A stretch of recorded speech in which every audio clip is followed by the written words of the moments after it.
You already know what time it is. Welcome back into the NFL with AJL, episode 17. We are live on a Tuesday night, a little bit after 7, but you already know you could have been anywhere else in the world, but you're right here tapped in live on episode 17. We're on Facebook, YouTube, Twitch, and Twitter. Wherever you're at, please like the stream, subscribe on YouTube. You already know about the QR code in the corner of the screen. That's every bit of our content. If you can't scan that, at the NFL with AJL on all social media platforms. Please make sure to leave us a podcast review. It definitely helps out. I want to come forth and say thank y'all so much, as always, for the love on social media. YouTube's going crazy. Y'all are loving the Falcons content. We got more of it tonight. NFL Mock Draft 2.0 with one trade in there. I was supposed to work some more in, but we're going to have a few more of those coming up. We're talking about the Atlanta Falcons acquiring Jeff Okudah. They now have A.J. Terrell and Jeff Okudah, the two top corners, I believe, on those big boards walking into the 2020 NFL Draft. OBJ has signed with the Ravens, and you already know we're getting into the best running backs in the 2023 NFL Draft, so don't go anywhere. Make sure you get in the chat. Let me know what you think about the show tonight. As always, you can call in 678-480-8716. Call in and debate on the NFL with AJL. 678-480-8716. Episode 17. Get in the chat. Subscribe. Get at us on social media. And let's go ahead and get into this show because we've got some news going right off the top. Just broke yesterday. The Ravens, are they desperate with this move with Odell Beckham Jr.? They bring him in, and now he has been signed to a 1 year up to, I believe, $18 million deal with $15 million guaranteed. And let's go ahead and get into the nitty gritty before we start throwing out the opinions and the analysis of everything that is going on with what is the Baltimore Ravens, Lamar Jackson, and now they bring Odell Beckham Jr. into this situation. So the deal is worth up to $18 million and includes $15 million guaranteed for Odell Beckham Jr., according to Adam Schefter. Of course, they've been in contact with Odell since last year a little bit, and of course, they met with him just a couple of weeks ago, according to reports at the annual meeting. Odell is just a little over 30 now, or excuse me, he is 30 years old, broke the news on Instagram on Sunday night, so not yesterday, on Monday. This comes just a month after Lamar Jackson requested a trade from the Ravens. Remember, he wanted that trade around March 2nd. They tag him a few days later, and now Odell Beckham Jr. is a wide receiver with the Ravens. Marlon Humphrey was going back and forth with him on Twitter, so they were definitely excited to get him in the building. But now Odell is going to be stepping into what is maybe the worst and the most unproven passing offense over the last few years, wide receiver room over the last few years. You look at Odell, when he first came into the league, we know what he did. I mean, first few seasons, averaging about 100 catches, averaging about 1,350, 400 yards. 1,350, about 1,400 yards, 12, 13, and 10 on the touchdowns as he comes in. And then the ACL injury comes in, and then the leg injuries come in, and then the ankle injuries come in. And we know that Odell fell off. But as he came into the league, we talked about it. Maybe Odell is one of the best, and he is one of the best that we've ever seen. But the best availability, the best ability, Lord, is availability. Let me get my words correct. But this is going to come as a shocker to a lot of people. And so let's ask a question of how bad is this Ravens passing offense really? Well, in the wide receiver room, there's 8 receivers. Rashad Bateman, Nelson Aguilar, Devin Duvernay, Tylan Wallace, James Prochet II, Andy Isabella, Mike Thomas, and Shamar Bridges. Shout out Shamar Bridges. Actually interviewed him on my time with Petty Sports when we were doing the Petty Sports Black venture. And shout out to Andy Isabella as well. I know you got on a friend's podcast of mine also. None of those guys have never had a 1,000-yard season. Now, let's take it into context. Of course, some of them haven't been there long. They haven't got that right role. They haven't been in that spot to step in and get the 1,000-yard season, potentially, right? Odell Beckham Jr. has 5 1,000-yard seasons in his career. Baltimore has ranked last in the NFL in receiving yards by wide receivers in 3 of the last 4 years. And I want to say the only team in the 1 year that they didn't do it, it was 2019, 2020, and 2022. 2021, I want to say, was Zach Wilson's rookie year. The Jets were dead last in the NFL in passing yards per game and especially with yards by a wide receiver. Now, the crazy thing is you see, Sammy Watkins get in and out of there, a little bit of a Michael Crabtree at times, a couple years ago. Hollywood Brown gets traded on draft night, and that was a big shocker to me. I didn't really expect that to happen, and I knew that was going to be a major, major hit for Lamar Jackson as well. And I hated to see that happen. OBJ was talking about maybe going to the Bills, possibly the Cowboys. You never know who he was going to be out there with because he was with the Rams. And now we're talking about the Ravens overpaying massively for Odell Beckham Jr. Again, $18 million on the contract, $15 million guaranteed. And Odell Beckham Jr. has not played a full season in quite some time. I just want to make sure I have it correctly. So, again, when he was healthy, played 12, 15, and 16 games in 2014, 2015, 2016. Gets hurt 2017, he plays 4 games. 2018 and 19, he plays 12 games, and then he plays 16 games in 2019, like I mentioned. So he was back to himself. First year in Cleveland was in 2019. He had 74 catches and 1,035 yards and 4 touchdowns. Excuse me. Okay, so 2020, we have the Cleveland Browns with Odell Beckham Jr. I think this was the year that Baker Mayfield actually was starting to take that leap where he had the lightning in a bottle of about 7 to 8 games, and OBJ was only there for a little while, and then I believe he got hurt that year as well. So he had 23 catches for 319 yards and 3 touchdowns. 2021, Odell only played 6 games. And then when he went, in 2021 in total, he played 14 games, 6 with the Browns, and then 8 with the Rams. Of course, some said that he might have been the Super Bowl MVP, but he's 30 years old. He's going to be making $15 million guaranteed. He has not played a whole lot of football ever since the injuries have happened, and we've known him to be a little bit of a drama queen. We have known Odell Beckham Jr. to cause some problems potentially, and that's why we've seen certain teams move off of him. We saw Baker Mayfield wasn't the Baker Mayfield that he fooled everybody into for 2 or 3 months in the NFL until Odell Beckham got out. So now the Ravens, and again, they had the worst passing offense over the last few years. 3 of the last 4 years, worst passing offense with a guy like Lamar Jackson, knowing that Hollywood Brown wasn't being used correctly or wasn't consistent enough. Mark Andrews is doing everything he can within that system, but still, being dead last in passing yards by wideouts and passing offense in the NFL. It's very interesting. It is very, very interesting that the Ravens turn this way and make this move. Again, just a little few more numbers. Caught 5 touchdowns over 8 regular season games with the Rams and 2 more in 4 postseason games.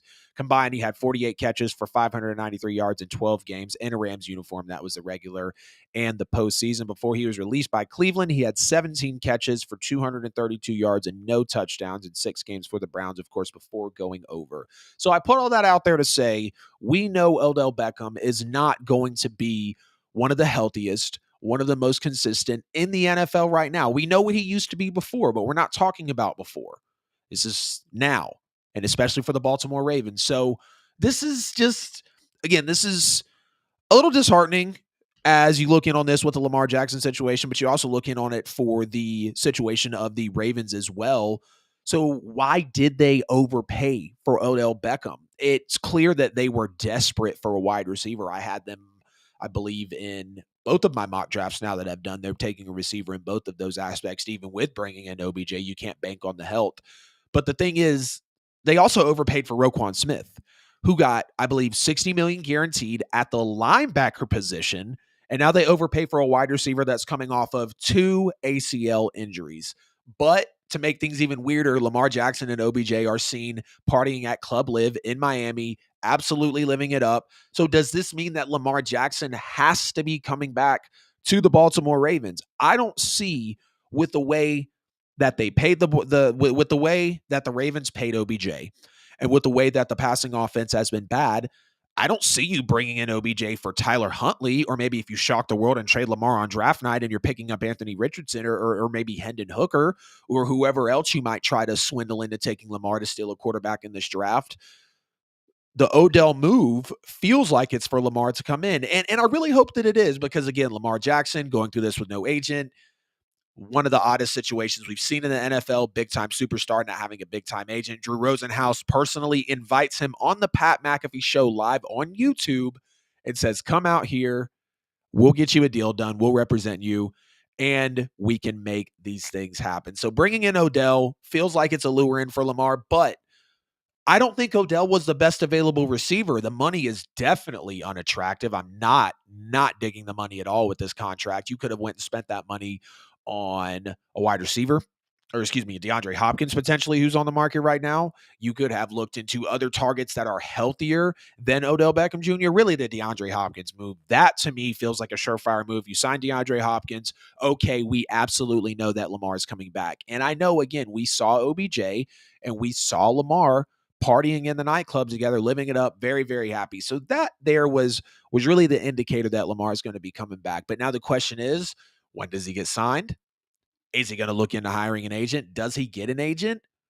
Again, when does he get signed? When does the deal happen? It's a lot of moving pieces, a lot of parts, but I don't know. I feel like Lamar is happy about it. Clearly, again, they were partying in the club, but to know that Roquan Smith got paid beforehand, to know that a wide receiver got paid beforehand, and yes, Lamar did turn down the deal. I think it is on Lamar Jackson for him not being paid, and now this is another piece of the situation, which again, Lamar more than likely going to be a Raven. We just have to wait it out and see what the contract will unfold. Lamar's contract, OBJ's contract, how things are going to unfold for the Ravens in general. But you guys tell me what you think about OBJ now going to the Baltimore Ravens. Did not expect him to go here.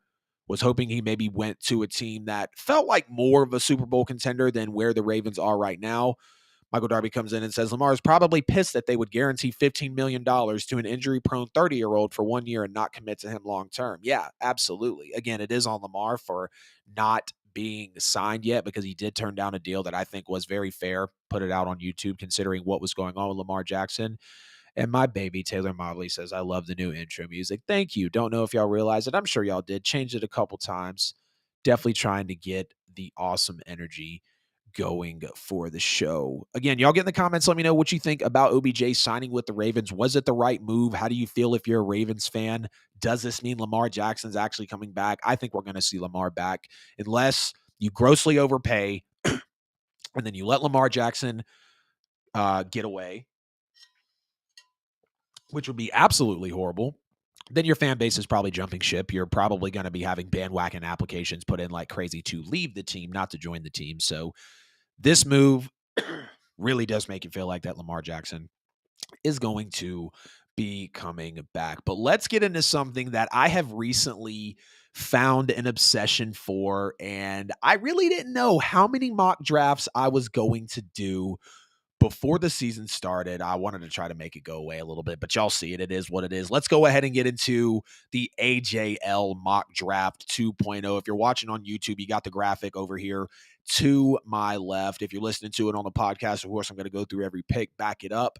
And without further ado, let's go ahead and fire it off. And with the number one pick in the 2023 NFL Draft, the 2023 AJL Mock Draft 2.0 will be Bryce Young, quarterback out of Alabama. Bryce Young, instead of CJ Stroud, going number one overall in this draft for me. We've heard in the reports that Bryce Young is the pick. And if I had to think of a reason why, he's very talented. He does have more of that, Mahomes, Jalen Hurts, Josh Allen type of thing to work off script and makes things happen. A little better than CJ Stroud, in my opinion. He is smaller, but knowing that Bryce Young won the Heisman, knowing that Bryce Young did not have 4 first-round wide receivers to throw to like CJ Stroud did, seems like he can make a little more happen out of nothing, and it's definitely going to be a good bit of nothing until more free agency moves happen and the draft happens for the Panthers. So Bryce Young, number one, which will mean CJ Stroud, number 2 overall. I've seen some drafts where the Texans are not even taking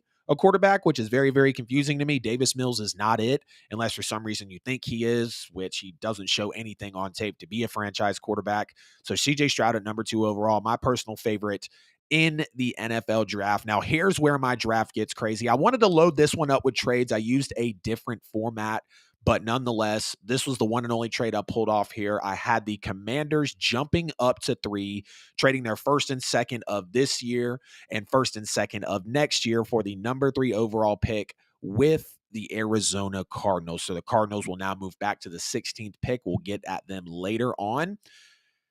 And with the craziest move of the NFL draft, Anthony Richardson is the third quarterback off the board ahead of Will Levis, ahead of a Hendon Hooker, ahead of whoever else you think should have been taken ahead of him. Eric Bieniemy is now the offensive coordinator with the Washington Commanders. Ron Rivera is more than likely going to be on the way out of there soon. Bieniemy is going to step in as the head coach, and we know that Washington's offense has a lot of nice pieces. You bring in a guy like Anthony Richardson, who you can mentor behind Sam Howell, maybe let him get his feet wet a little bit. It is going to be a risky move. But the main reason for this move, one, I wanted to shake up the NFL draft because it's a mock draft and we really never know what's going to happen. Nothing is necessarily a lock as much as we want to think it is. Eric Bieniemy is going to want Anthony Richardson with the prototype, with as being young as he is. Ron Rivera as well can be a player's coach, can mentor guys up. Wild trade, I know. The only one that's happened in this draft, again, we're going to have more mock drafts coming, probably about 4 or 5 total. I hear my dog scratching on the door. Y'all give me 1 second. Come on. Come on. Yep. It's the mock draft. Let's go. Yes. Hang it. Yes. Yes. What you doing? What you doing? All right, y'all. We're back. She always, I'm pretty sure I've told y'all this before, she has to be in here for every show. My little brother's out of town. She sometimes likes to go and hang in his room for a little bit, but she was like, nope, Dad, I'm still here. I want to make sure. I'm so OCD. Give me a second. I want to reposition myself. Boom, boom. I think we're good. Look at the camera. The camera refocusing. All right. Awesome. Wait a second. Oh, I'm so OCD. Can y'all tell? I gotta like make sure everything is prim and proper and good to go. All right. So Anthony Richardson, number 3 overall to the Commanders. Wild trade, I know, no doubt. Now we go to the number 4 overall pick. Will be Will Levis. And I want to say he was the number 4 overall pick to the Texans, to the Colts in my last draft. This could be one, though, where the Colts could trade back. They are one of the teams that I think maybe or not could trade back. Maybe they want to jump up even more because they don't want to settle for a Will Levis or an Anthony Richardson. Would the Texans maybe budget to? Maybe they have their eyes on a Jalen Carter, Will Anderson, Nolan Smith. You don't really know. But Will Levis fitting the prototype again for Frank Wright at number 4 overall to the Colts. Number 5, the best edge rusher, in my opinion, in the draft over Jalen Carter, which a lot of people think is the best player in the draft. I think Will Anderson is better. I think I have a stronger argument that Will Anderson is a better player than Jalen Carter and potentially the best player in the draft, really maybe behind Bryce Young and CJ Stroud. I mean, Will Anderson tears it up. It would be great for Seattle. I believe they did need some trench work and just some young players on that defensive line. So we're going to have Will Anderson at number 5 overall to the Seattle Seahawks, not the Colts again. Wait, never mind. Yeah, stay tuned, man. Stay tuned. A lot of these mock drafts come in, and I got a whole another 20-something picks out of us here. At number 6, just like they took Aiden Hutchinson last year, I took a big look at the Lions stats for them defensively. They had a horrible passing defense. They had one of the worst defenses in the league. It was bad passing, bad rushing, bad for the points. They take Aiden Hutchinson last year, who had a pretty solid rookie year. He was worth the pick. They get Jalen Carter here at the number 6 overall pick to put with Aiden Hutchinson. I believe I'm also going to have them taking another defensive line in a little. So overall, we number 1, CJ Stroud. Number 2, the Commanders trade up to number 3 to grab Anthony Richardson. They want to mold him. They know he's a very raw player, but nonetheless, Bieniemy and Rivera see something. They know Sam Howell is not it. Number 4, Will Levis. He fits the regime perfectly. Number 5, Will Anderson, edge rusher to the Seahawks. Number 6, Jalen Carter. And I guess I'm just here to destroy the Raiders franchise because I'm here making yet another silly pick for them. But I could see this happening. They're going to take Hendon Hooker, quarterback out of Tennessee, with the number 7 overall pick. So that is going to give us 5 quarterbacks in the top 7 draft picks. So far, Hendon Hooker will be with the Las Vegas Raiders. They know Jimmy G is not going to be the answer to carry. That's what Derek Carr did, as I mentioned before. Jimmy G, I think it could look pretty ugly with the Raiders, and maybe they could even be picking higher next year. Everyone's going to roast me, I know. Some fans agree that they're going to botch it. They're like, oh, Lord, maybe they take an O-lineman.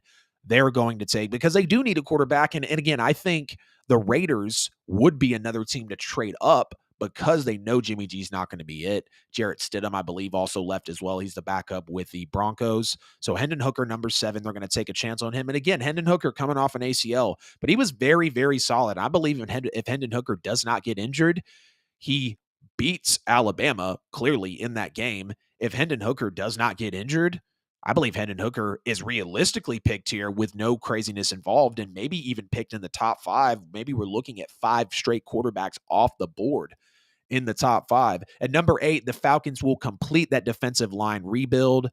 They just bring in Jeff Okudah today. It would be crazy to see them draft Nolan Smith, an amazing edge rusher. I'm a lot higher on him than most people in this draft. I love his speed. His size could be better. Some people are saying maybe he's kind of like a linebacker in a way because he's so efficient. I think running a sub, was it a sub 4.4? Or was it a sub like 4.5? Somewhere in like the mid 4.4s. Nolan Smith flying, though, out of Georgia, going to stay right in his backyard and get drafted by the Atlanta Falcons. Wesley, you think the Titans are taking an offensive tackle? Well, you'll just have to wait and see, sir. On to the next set of picks here. Excuse me. Looks like you were right, Wesley. The number 9 overall pick to the Chicago Bears. If there's one thing that's a lock in this draft, the Chicago Bears have to take an offensive lineman to protect Justin Fields. Ryan Poles has spent some money well. Justin Fields, I love as a quarterback, not looking to move off of him yet. So they take Paris Johnson, get him real comfortable with an Ohio State guy.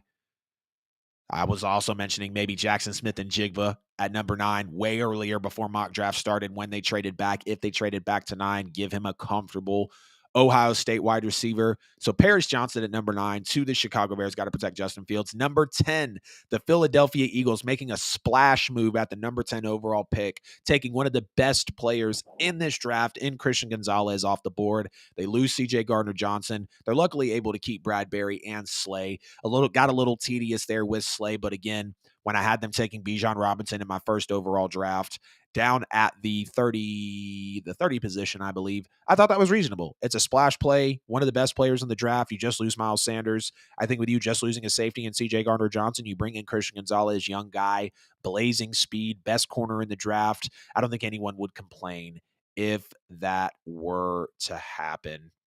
Ooh, Bruns goes, I think Hendon Hooker is going to be more successful than Anthony Richardson. Early on, yes, possibly. The ACL, of course, is really, really hindering him, and I hate to see that a lot. But when you do have Anthony Richardson and his athletic ability, sorry, I was reading a comment, his athletic ability clearly outweighs Hendon Hooker's, but he's so inaccurate, literally. Out of 45 FBS quarterbacks, Anthony Richardson was the 45th most accurate quarterback in the country. Absolutely horrible. He's going to have to get that cleaned up. But if Hendon Hooker did have a better career than AR-15, that's something we'll have to keep on tabs, Bruns. I'd like to keep that going, see how far these guys go. Number 11, Wesley, you were right. Broderick Jones, tackle out of Georgia. Taylor Lewan is a free agent. Wesley, tell me how you feel about that in the comments too, really quick. Can't believe that Taylor Lewan is actually a free agent, and they're going to take Broderick Jones to supplement SEC lineman out of Georgia. We know Georgia back-to-back national championship, protecting Stetson Bennett, helping those running backs perform well, helping that Georgia offense being the foundation. You're never going to go wrong with a pick like Broderick Jones. Number 12, edge rusher Tyree Wilson out of Texas Tech to the Houston Texans. You can never go wrong with a great edge rusher. The Texans need an edge rusher. I don't believe they have any real true defensive presence. Now, I want to say, I can't remember before the fans jump at me. I can't remember if it was offensive or defensive line, but one of them was a lot better than I thought. But being here at number 12, they're going to have C.J. Stroud, so they're going to go ahead and take Tyree Wilson at number 12 edge rusher. Number 13, Peter Skoronski, who I originally had going number 9 overall to the Chicago Bears, is now going to be a New York Jet at number 13. This is where I originally had Broderick Jones going as well, but Peter Skoronski will be a New York Jet at number 13, offensive tackle out of Northwestern. Some say this is the best lineman in the draft. You really can't go wrong with Paris Johnson, Broderick Jones, Peter Skoronski, again, out of Northwestern. Shout out my guy, Guru's Film Room, who does NFL content. He says you get your guys out of the Big Ten and you get your offensive linemen out of the Big Ten, you are not going to go wrong, which I hope they're in the Big Ten. I believe Northwestern's a Big Ten. Someone might just destroy me if they're not. All right, Patriots at number 14, Devon Witherspoon, second best corner in this draft. I believe I put Devon Witherspoon at number 2. Yeah. Okay, cool. Did. Devon Witherspoon at Illinois, being next to Sidney Brown, that safety out of Illinois as well. But the Patriots going to take their best player available as they're looking at it right here. No moves for them in this NFL draft. Devon Witherspoon out of Illinois, defensive back to the Patriots. Myles Murphy, number 15, a really nice pick. One of the better edge rushers at Clemson. I'm lower on him in some of my drafts. Some people have him great. Some people have him going top 10, maybe even top 8, which I think is a little steep. I wouldn't take a Will Anderson. Of course, I would not take a Jalen Carter or a Nolan Smith even over Myles Murphy, but coming out of Clemson, can't knock him for what he did. He's clearly in these draft boards at the positions that he's at for a reason, and Green Bay is going to enjoy an edge rusher here. Another edge rusher going right behind him. This is where Arizona falls back in the NFL draft. They take the first and second of this year from Washington, the first and second of next year from Washington as well. Lucas Van Ness goes number 16, edge rusher out of Iowa. Again, a little lower on him in my drafts. He is a good edge rusher, no question. And the Cardinals are going to need a nice edge rusher. And again, best player available, falling back to number 16. So the NFL draft shaking out with Lucas Van Ness at number 16. Before we hit our first break of the show, Bryce Young 1, CJ Stroud 2, Anthony Richardson 3 in a trade with the Commanders jump up to number 3.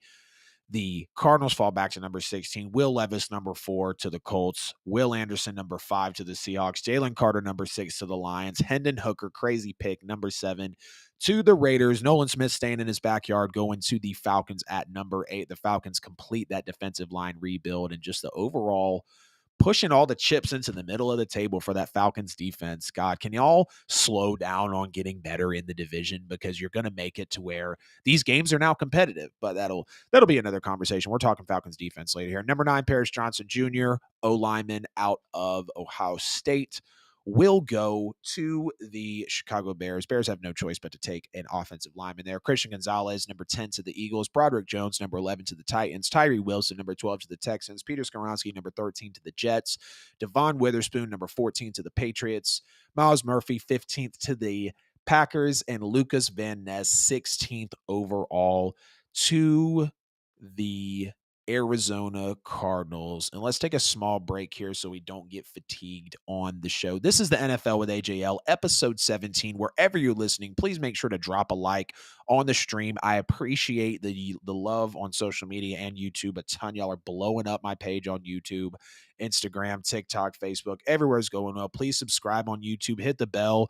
That'll make sure on YouTube that you never miss a post. If you also check out the QR code here, right there on the screen. If you can scan that, it's every bit of podcast content. Make sure to leave us a review on podcast platforms and get at us on social media.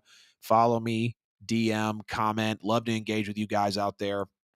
And also, if you can't scan that, at the NFL with AJL on all social platforms. If you can't find me, you're simply not looking hard enough. And as always, we are sponsored by Buy and Sell with AJL for all your worldwide professional real estate needs. Looking to buy a home, sell a home, or invest in real estate, make sure to get at them on social media at Buy and Sell with AJL. Drop your email to get on their real estate newsletter every month. Get the true update on the market. See the successes that they're having in their business, helping out buyers and sellers in one of the most confusing times in real estate. And if you want to get in a little on some AI, with some property addresses, getting a property price. Maybe it's a house, again, you've seen it, drove past it 15, 20 years, and it's always sat there. Maybe it's the prettiest house on the road, and you know it's never been sold, but you want to know what it's worth.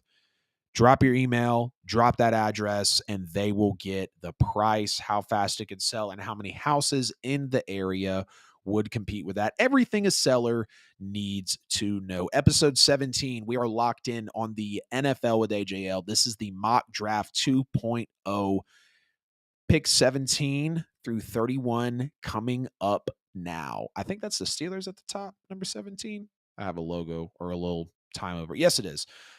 Steelers at number 17 are going to take Joey Porter Jr. They are going to supplement that Cameron Sutton loss to the Lions. The Lions, of course, when they when they sent Jeff Okuda out to the Falcons, really could have been a byproduct of Cameron Sutton coming in from the Steelers. So Joey Porter Jr., they take a replacement there instead of an O-line like I did in the last draft. Kalijah Kancey, instead of going to the Patriots, he falls a little further. Lions going defensive line again because they could not stop the run last year. So you're going to have Aiden Hutchinson, Kalijah Kancey, and Jalen Carter sitting on that defensive line with Alex Anzalone behind. At the linebacker position, miss him for the New Orleans Saints. C.J. Gardner-Johnson at the safety position. And then they've got I feel like they had a better corner for some reason. I don't know. I'm probably thinking of Okuda, who just got out of there. But Kalijah Kancey at number 18. Here's a big pick. Bijan Robinson at number 19 to the Tampa Bay Buccaneers. And I know we're going to be wondering, why are we going to take Baker Mayfield to hand off the football to Bijan Robinson, one of the better players and one of the best players in this NFL draft? I personally believe Tampa still has a Super Bowl team. And you're going to see in one of my mock drafts, I'm going to have Tampa jumping up, taking a quarterback. They still have Mike Evans. They still have Chris Godwin. And I know those guys can get hurt. They don't really have a running back presence, though. So bringing in Bijan Robinson absolutely helps. I want to say, is it Rashad Penny that is the running back right now for the Tampa Bay Buccaneers? They still have a great secondary. They still have Shaq Barrett. They still have, I'm drawing a name on some of the pass rushers that they have, but we know the players that are on that defensive side of the ball for the Bucs, especially on the defensive line. So Bijan Robinson, they just want to supplement that offense more. I personally believe they are still a Super Bowl roster. And number 20, the Seattle Seahawks will take Jackson Smith-Njigba, the number 1 wide receiver and the first wide receiver off the board at 20. After everybody tumbles in this draft in an odd way, JSN to the Seahawks at 20, keeping Geno Smith in that good quarterback conversation, having DK Metcalf. I think some people, and I've seen in a lot of mocks, people are saying that the Seahawks have to take a wide receiver, that their biggest need is wide receiver. Seahawks fans, let me know what y'all think as you're watching this draft.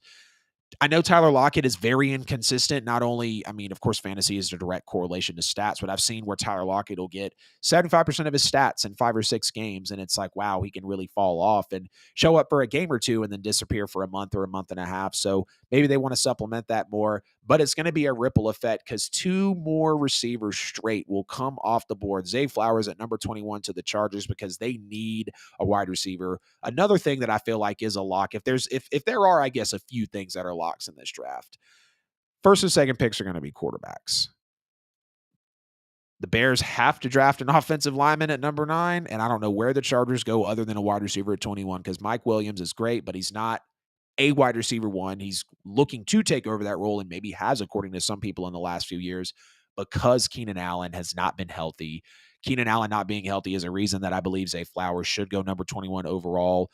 Maybe they should have taken Jordan Addison. And even with OBJ going to the Ravens a couple days ago, Jordan Addison will go 22nd overall out of USC, a guy who had a kind of a shaky combine, but ended up playing out well. Jordan Addison, number 22 overall to the Baltimore Ravens. OBJ does feel nice coming in, I guess. Rashad Bateman, Devin Duvernay, Shamar Bridges is a great player. Needs to get some more playing time, though, and that will happen as his career goes on, of course. So Jordan Addison, a stud here for the Baltimore Ravens. I don't know if it's Brian Breeze, whatever the case is. Number 23 overall to the Minnesota Vikings. Nice edge rusher. Maybe should have went a little higher. Now I see Kalijah Kancey way up there, but the way the draft falls with some of the positions, maybe you could see Brian Breeze up a little higher. But nonetheless, 23rd overall to the Vikings at number 24. We are going to have, I'm not going to lie, I can't even see this. I'm going to have to click and zoom in. Deonte Banks. Okay, just the way the stream is set up on my end. Deonte Banks, number 24 overall, cornerback to the Jacksonville Jaguars. Jags are going to be a great team to watch next year. And picking up Deonte Banks out of Maryland, again, one of the best players in this draft, one of the best corners in this draft. It's going to look very nice. Bijan to the Bucs. Yeah, that one would hurt, wouldn't it, Darby? Right there with you, brother. Bijan to the Bucs would just make me cry because the Saints are, I'm pissed that they still got the 29th pick as low as it was. I feel like it definitely should have been higher. We could have negotiated for more. I wish we would move up in this draft. Who knows what I'm going to have the Saints doing in this draft because they need some guys on the defensive line, and Bijan coming in would just really, really make things rough for the Falcons. So Deontay Banks at number 24. On into the last few picks of this NFL draft. Jalen Hyatt will go to one of the worst wide receiver rooms in the NFL. We'll go to Daniel Jones, who just got a major payday. We'll go to Brian Daboll, who did a lot with Daniel Jones. Jalen Hyatt, loved this guy out of Tennessee, showed off well with Hendon Hooker. They both played major parts into each other's collegiate career.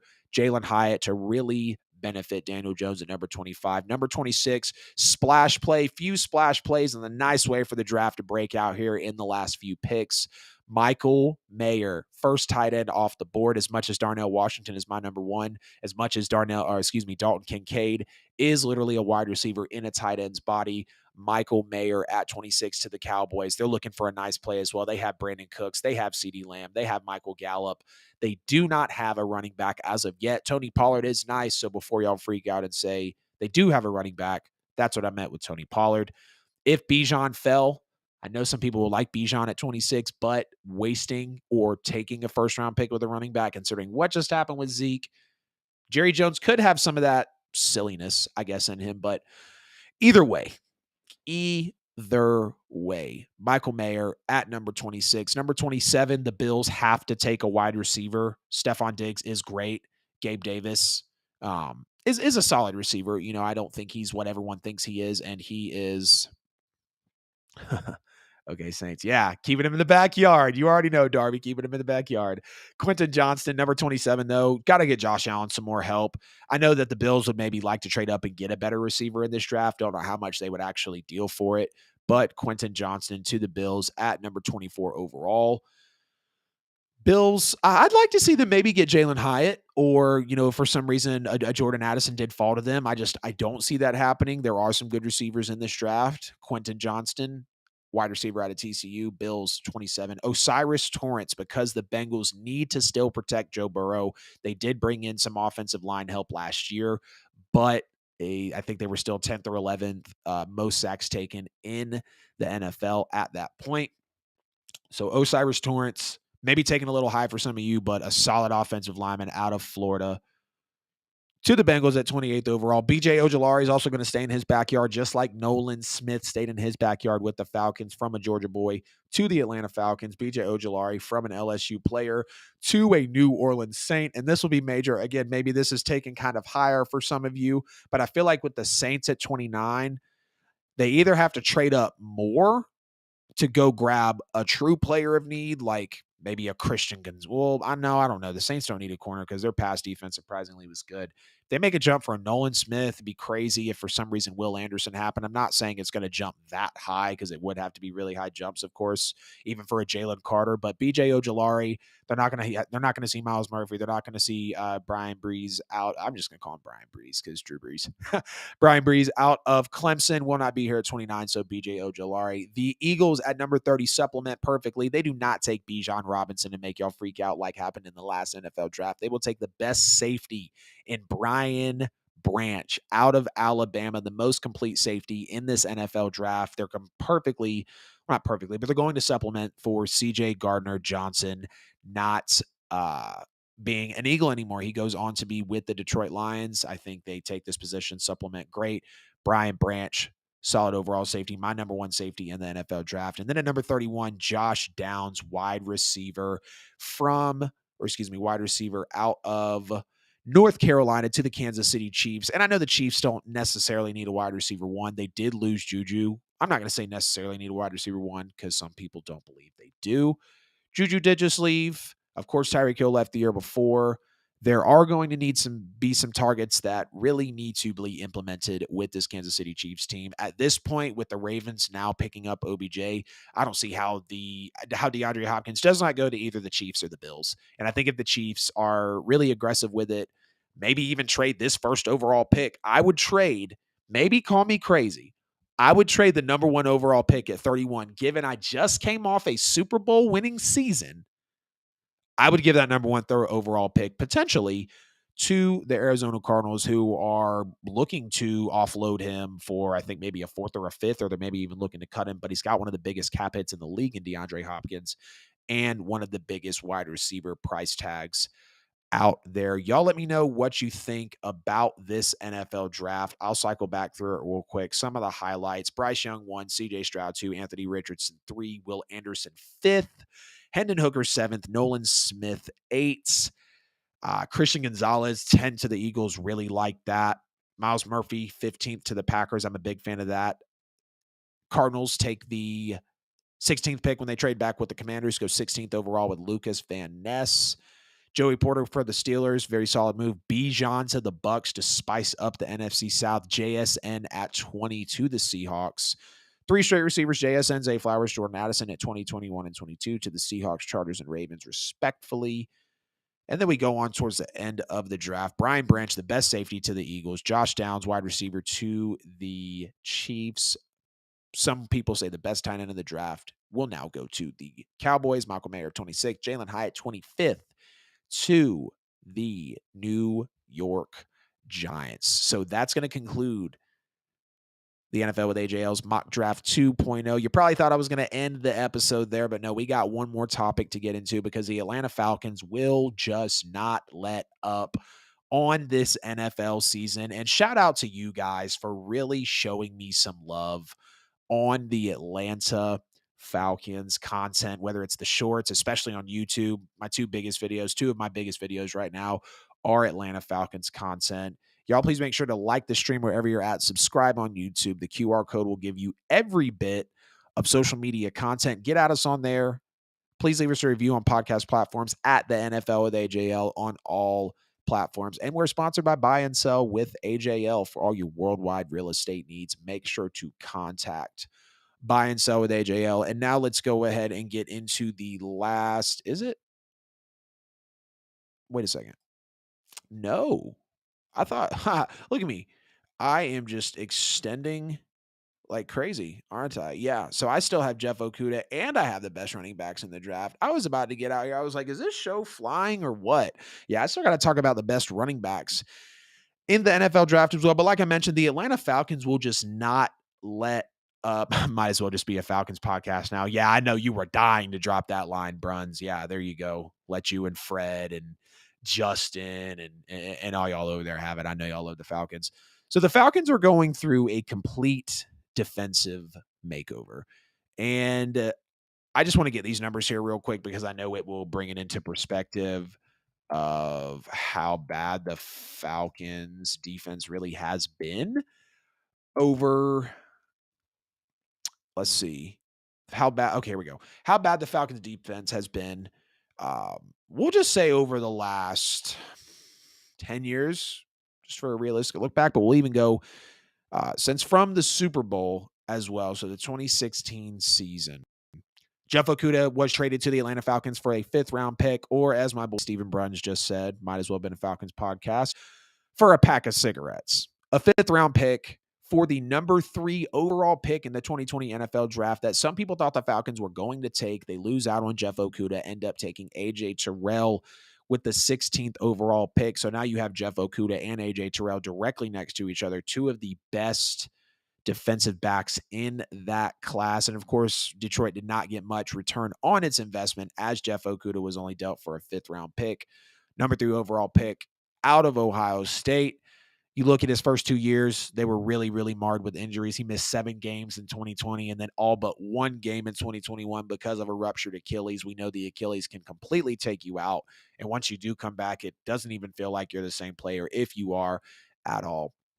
But you look, he did rebound to start 15 games last season, set career highs with 73 tackles, 7 passes defended, got his 2nd career pick and also his pick 6. Now, like I was mentioning earlier, the Lions did pick up C.J. Gardner-Johnson, Emmanuel Mosley, cornerback Emmanuel Mosley, and Cameron Sutton, safety C.J. Gardner-Johnson. So maybe Jeff Okudah felt expendable at this point. They weren't going to necessarily need him, considering they did just bring in those people, like I mentioned, especially Cameron Sutton.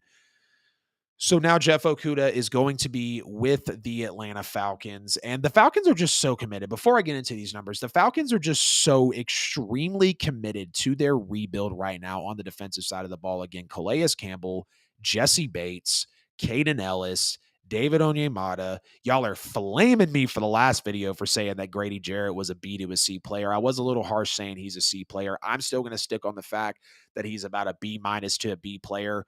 Yes, he's one of the better defensive tackles in the league, one of the better defensive linemen in the league. But I think at times he can be hit or miss. And I know some can say, oh, well, that's with every player. No, absolutely not. I think that Grady Jarrett could be more consistent with pass rushing, with getting sacks, with just getting pressure to the quarterback. And again, I'm not taking anything away from Grady Jarrett. He is a great player in this league and played a very vital role for the Falcons when they went to the Super Bowl, just like a linebacker by the name of Deion Jones did. I think the Lions might go quarterback at 6 now that they traded Okudah away. Christian Gonzalez at 6 would be crazy. I will say that because that's who you'd have to take at 6 going that high. I definitely believe that Christian Gonzalez would have to be the one taken at 6 if they do go defensive back. But again, the Falcons have just, I mean, for years, especially since the Super Bowl, no real rushing defense until last year. Definitely no passing defense. We saw games where they gave up 400 plus, 500 plus, 600 yards in an NFL game. I remember in one game where Matt Ryan throws a pick 6 against the Texans. They lose the football game, and the Falcons gave up like 600 yards of offense that day.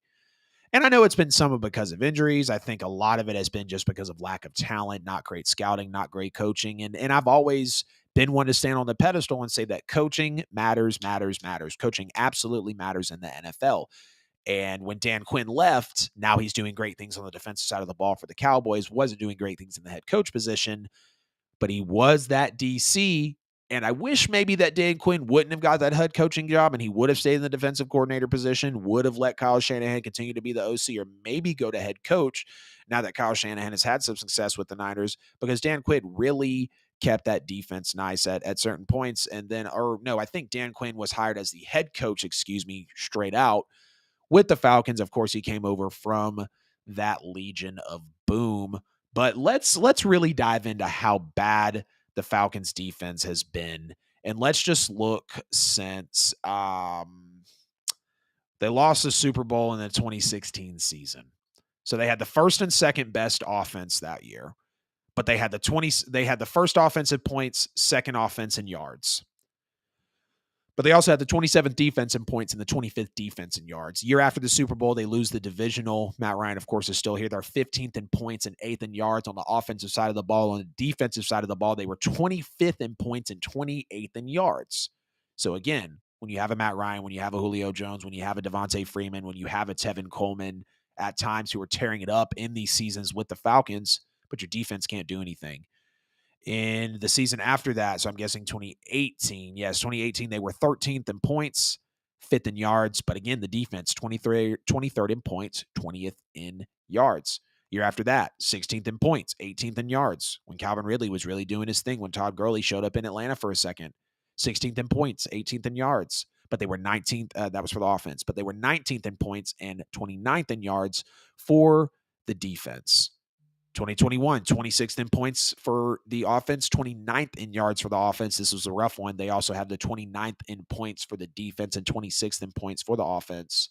And then last year, 15th in points, 24th in yards on the offense, 23rd in points, 27th in yard on the defense. So a lot of late teens, early 20s, mid 20s, late 30s on these defensive ranks for the Falcons. I mean, again, going back to the Super Bowl year, when they lost the Super Bowl, 27th overall defense in points, 25th overall defense in yards. Year after that, when they lose the divisional, I think Julio Jones drops that pass against the Eagles in the corner of the end zone.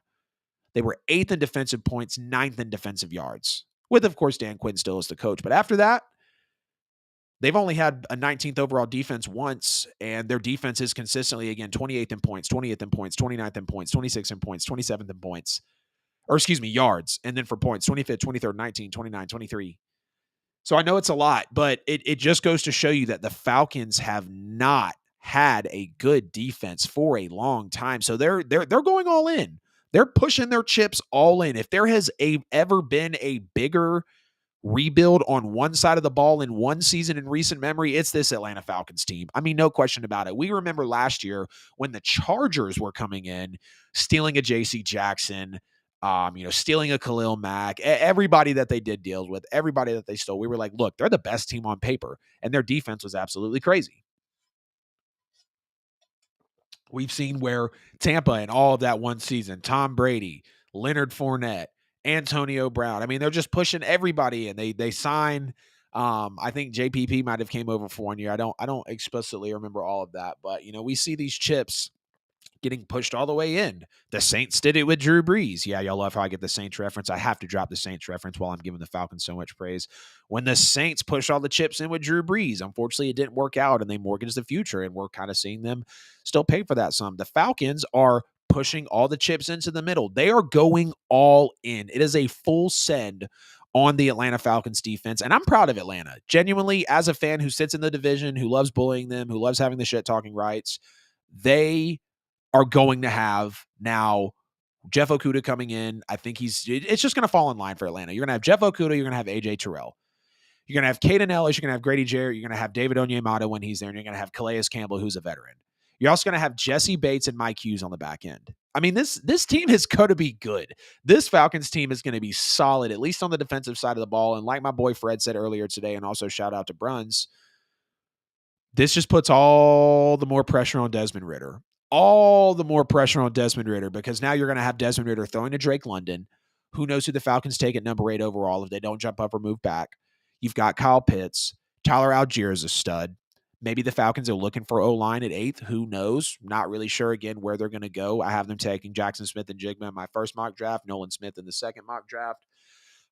Excuse me, I believe defensive line would be the best pick for them at that 8th position overall. But I'm proud of the Falcons. Seriously, way to rebuild the defense, way to get in there, way to just commit to rebuilding one side of the football, because we know in the NFL, yes, having a middle of the pack defense, or maybe even having a defense that is 15th, or not 15th, that's middle of the pack. Let's say a little bit middle of the pack, like 20th to 23rd.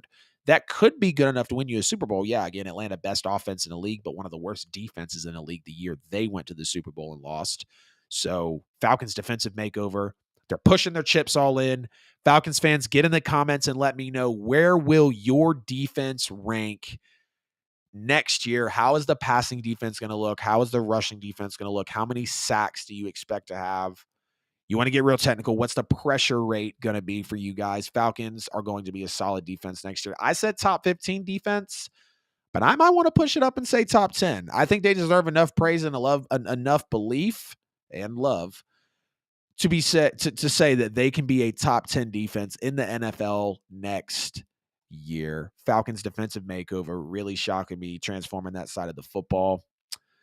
Now let's go ahead and get into the NFL draft running back rankings. I'm actually going to do 5 positions in this one. Got a little more committed, a little more in-depth on these running back rankings for you guys, because I think we know that Bijan Robinson and Jahmyr Gibbs are 1 and 2 consensus. Jahmyr Gibbs, some could make an argument he's better than Bijan. I don't believe so, but what an absolute burden next to Devon Achane as well. But let's get into the 2023 NFL draft running back rankings, and just rankings. Here we go. Bijan Robinson, number 1, of course. Great speed. Bijan is as close to a perfect prospect in this draft as you really might get. And again, I know I've said that there is no perfect prospect, to be very close to one, Bijan is definitely there. He's got great speed. He's very smooth, very natural to the position, running a 4.46, so up there in the tops of the draft, of the combine. He's a dual threat, which is a major plus at a running back. Almost feels like that has to be something that's used in the NFL nowadays. We've seen the Christian McCaffreys, the Alvin Kamara's, the Austin Ecklers, the Tony Pollards of the world when they need to catch passes. I do think he needs to catch with his hands more and not his body, but he is a very solid blocker. He's a very smooth route runner. He does use his hands well, but I believe he could use them more and not necessarily catch with his body as much. His vision is elite. He sees the field very well. He is literally the cutback king in this draft, although some say he can be a little indecisive at the line of scrimmage, take too long to pick a lane. He won't necessarily wait for his blocks to set at times, which is something you're going to need to see out of a running back who's going to preserve themselves, really prolong their career in the NFL. But again, great vision, cutback. I mean, agile, shifty, elusive. Bijan Robinson is an amazing prospect in this draft. And I mean, maybe if you ask me, I'm going to do a final top 10 overall players, any position in the NFL draft before we get into it. And I believe Bijan Robinson is going to be on there for me. This guy just weans out of the way. Like I said, he just absolutely weans out of the way, elusive, shifty. I would like to see him run a little lower with his pad level again to prolong his NFL career. He had the PFF college record with 104 broken tackles in 2022. He'll clearly fight for extra yards. No complaints about Bijan Robinson. His counterpart, not really, but the competition, Jahmyr Gibbs, formerly of Georgia Tech, now with Alabama. Absolute burner. In the 3 years between Georgia Tech and Alabama for the receiving side of the football, and just to show how much of a real impact player he was, 103 passes caught for 1,215 yards and 8 scores. This guy's a burner, though. Bijan ran a 4.46. Jahmyr Gibbs ran a 4.36. Jahmyr Gibbs will outrun anyone on the field. And Jahmyr Gibbs, quite frankly, feels like Tyreek Hill at running back with the way he just separates from people. He catches a hole. He's absolutely gone. You are not going to find anyone on the NFL field realistically, more than likely, once Jahmyr Gibbs gets there, that's going to hawk him down. He's going to run away from anybody. He'll make anyone miss on the field. And again, also a very solid pass catcher. And for him to be a running back, pretty expansive route running tree as well. Again, complimenting 103 catches, 1,215 yards, 8 scores in his 3 years between Georgia Tech and Alabama. Now, I do believe he has the strength to be a power back and fight for those yards in the NFL. But if he's going to be put in the system to be a power back, he is going to have to put some more weight on. If he's going to go to that bell cow back type of system. But I think he should be used as a speed back. That's clearly his trait, 4.36. Not going to find many in the draft faster than him at the position, let alone in the draft with that raw talent, with that raw speed at 4.36. He's only going to be 21 at the time that he's drafted, so he's got a lot of his prime in front of him. The only knock that I have about Jahmyr Gibbs is that he's not a good blocker at all. He's not going to really help you out in the pass blocking game. He's not going to really help you out in the run blocking game. But that's not where you're going to draft him. You're going to draft him for the speed. You're going to draft him for the dual threat ability. You're going to draft him to be literally Tyreek Hill at running back. You are going to draft him to be a walking one-play touchdown. This man was clocked at 22 plus miles per hour on one of his 70-yard rushing touchdowns, I believe, at Georgia Tech. But Jahmyr Gibbs and Bijan Robinson, they're very close at 1 and 2. Like, now going through the tape and really getting into these traits, ranking them here in the NFL draft, Bijan is great. He's just ever so lightly more shifty at the position. I think he's a little bit better of a receiver, but I'm a sucker for 40 times. It's not going to be like when Tyquan Thornton was blazing at the 40 times, at the combine, and then falls far in the draft and gets taken by the Patriots. But Jahmyr Gibbs at the running back position, knowing how he positions his play style, again, he can be that bell cow back. I don't think he should be. He'll have to put on a little more weight, maybe change his play style, but I'm a fan of Jahmyr Gibbs. Now, number 3, we've got Devon A. Shane, running back out of Texas A&M. Of course, we got him standing at 5'8", 8.5-inch hands, 188 pounds. He is going to be running a 4.32, which is in the 98th percentile for running backs in this class, but in the 31st percentile for the vertical at just 33 inches. Again, you look at him when he was really doing his thing over at Texas A&M. In 2020 as a freshman, he only saw 8 games, 364 yards, but he did have 8.5 yards a carry, 4 touchdowns, no fumbles. He was okay as a receiver as well.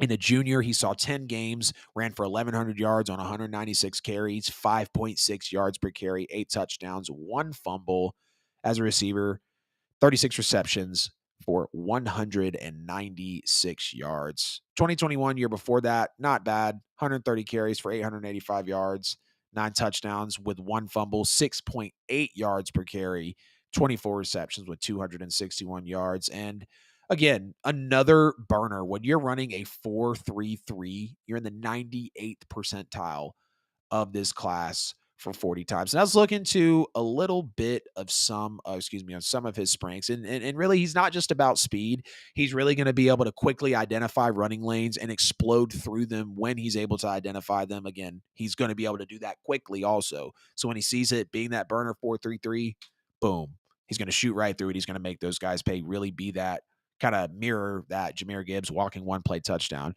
He's also got the patience to wait until that lane will open. A little bit of some complaints that we've seen about Bijan Robinson, not knocking Bijan. And he doesn't overrun his blockers too, another strength compared to what we were talking about with Bijan. But this guy's very elusive. I mean, very just quick, pop in, pop out type of back, excellent initial burst, very good long speed. He's going to outrun a lot of people. He's going to get to that top speed quick. He turns the corner and he's gone. It's going to be, I mean, stop and start. He starts, he's taking off, outrunning safeties, outrunning corners, just making a lot of people miserable, absolutely miserable. He's got this electric, just lateral agility about him. Devon A-Chain, I think it's A-Chain, will be the number 3 running back again out of Texas A&M. Just absolutely electrifying, very solid hands as a receiver as well. He can also cut on a dime with just lightning fast feet, which is not, not going to be surprising. He's going to kind of give you that quick twitch explosion that maybe an athletic sprinter could have out of the blocks.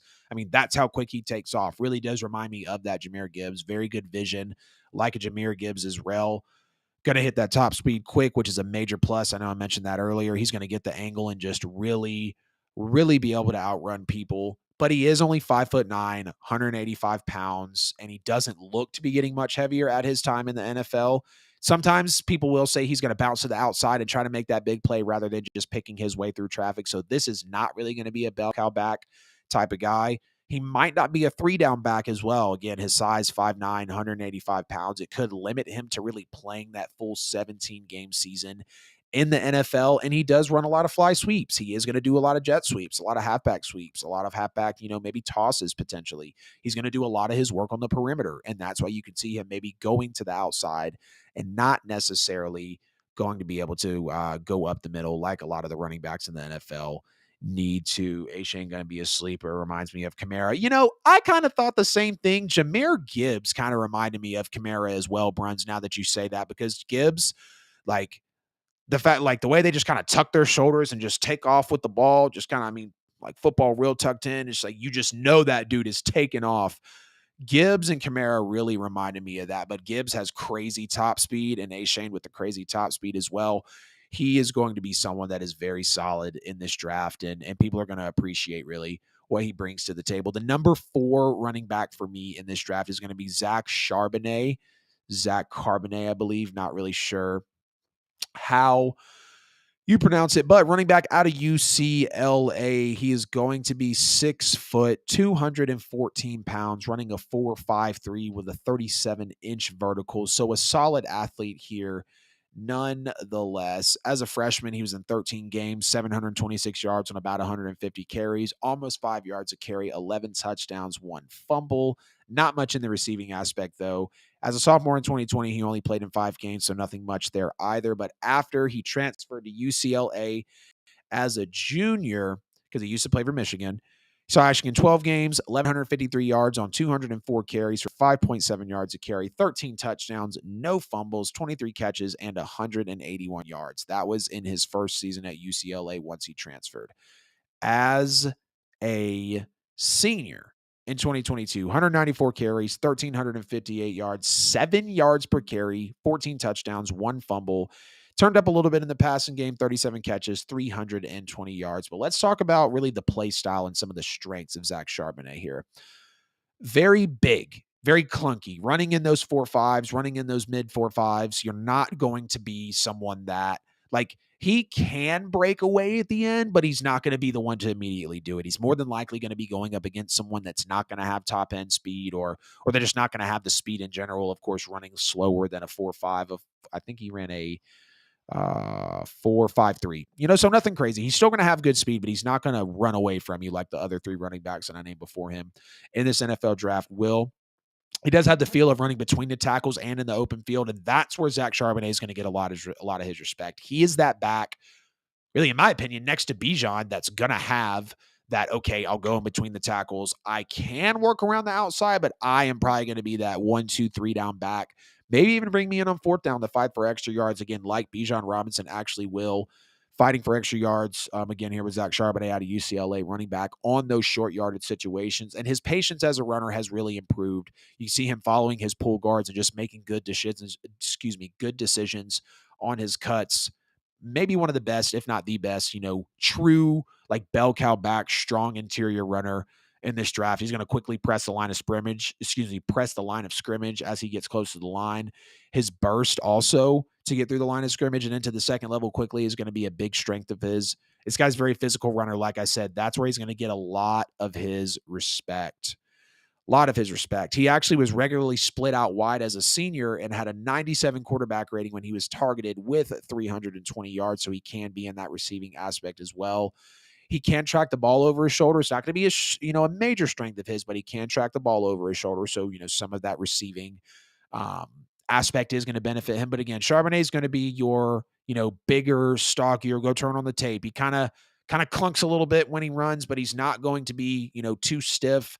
He's going to be able to run guys over. He's still going to be able to be elusive and get around guys as well. But this is going to be your guy that's really drafted for a lot of, just really thickness at the running back position and just to be a very solid running back in the NFL. Now, he did have some trouble with drops at Michigan, which didn't necessarily trouble him at UCLA. He did develop his hands in a pretty significant way after transferring to UCLA. He does offer little in the pass protection, and he doesn't have the greatest cut blocking, the greatest pass protecting, or not even the best in run blocking either. He's not going to 100% make tacklers miss. Like I said, he can get past you and maybe juke out of the way, but it's not going to be 100% guarantee like a Jahmyr Gibbs or Bijan or even an A-Shane that's just going to blow past you. I do think he needs to really develop a greater bag of tricks and be able to work with a stiff arm, work with an outside juke, whatever the case is, to really increase his game. And again, he's fast, but he's not quick. He can run away from you at times, but he's not going to blow past you at the 4.53 speed. And then the number 5 overall running back in the NFL draft. Got to give love to the SEC running backs. Tank Bigsby, running back out of Auburn, running a 4.56. And when your name is Tank, you're more than likely going to play like it. 6 foot, 210 pounds.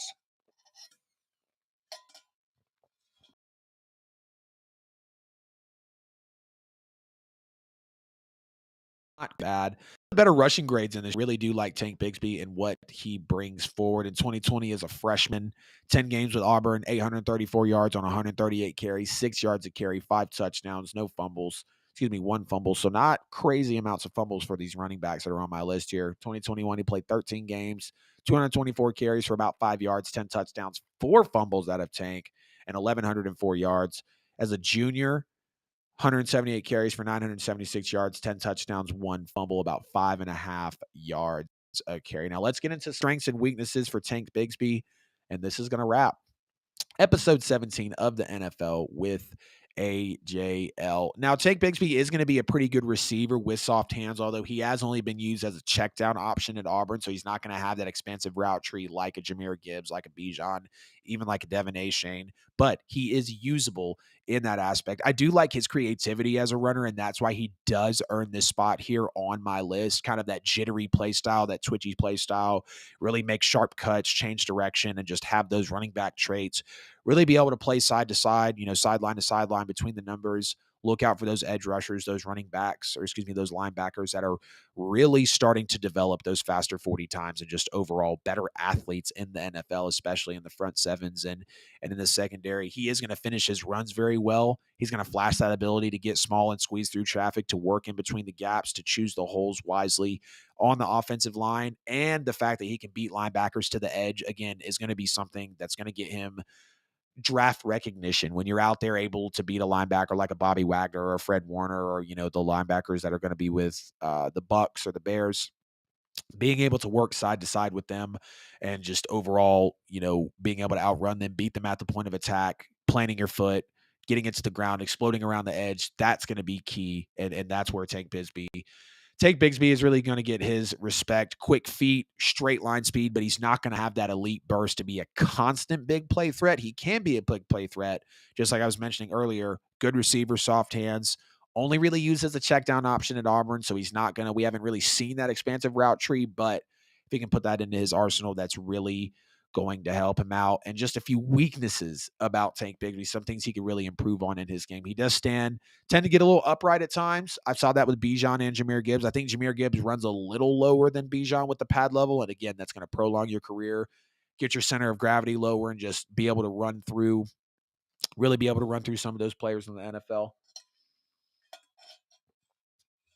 Again, it's not going to be super elite speed, decent long speed, good acceleration, but a 40 time of 4.56.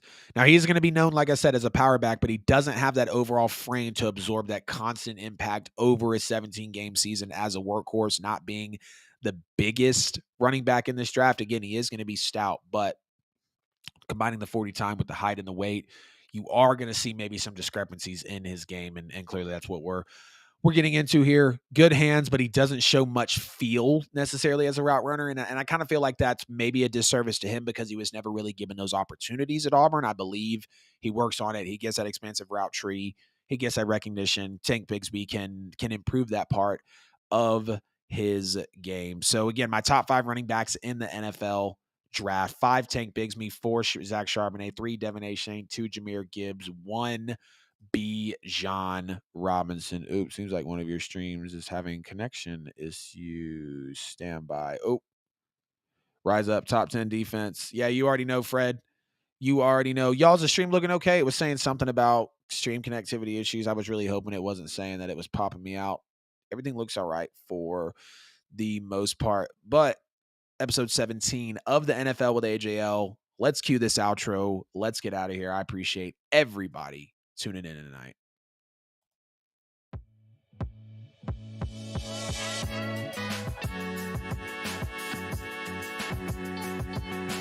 Let's go.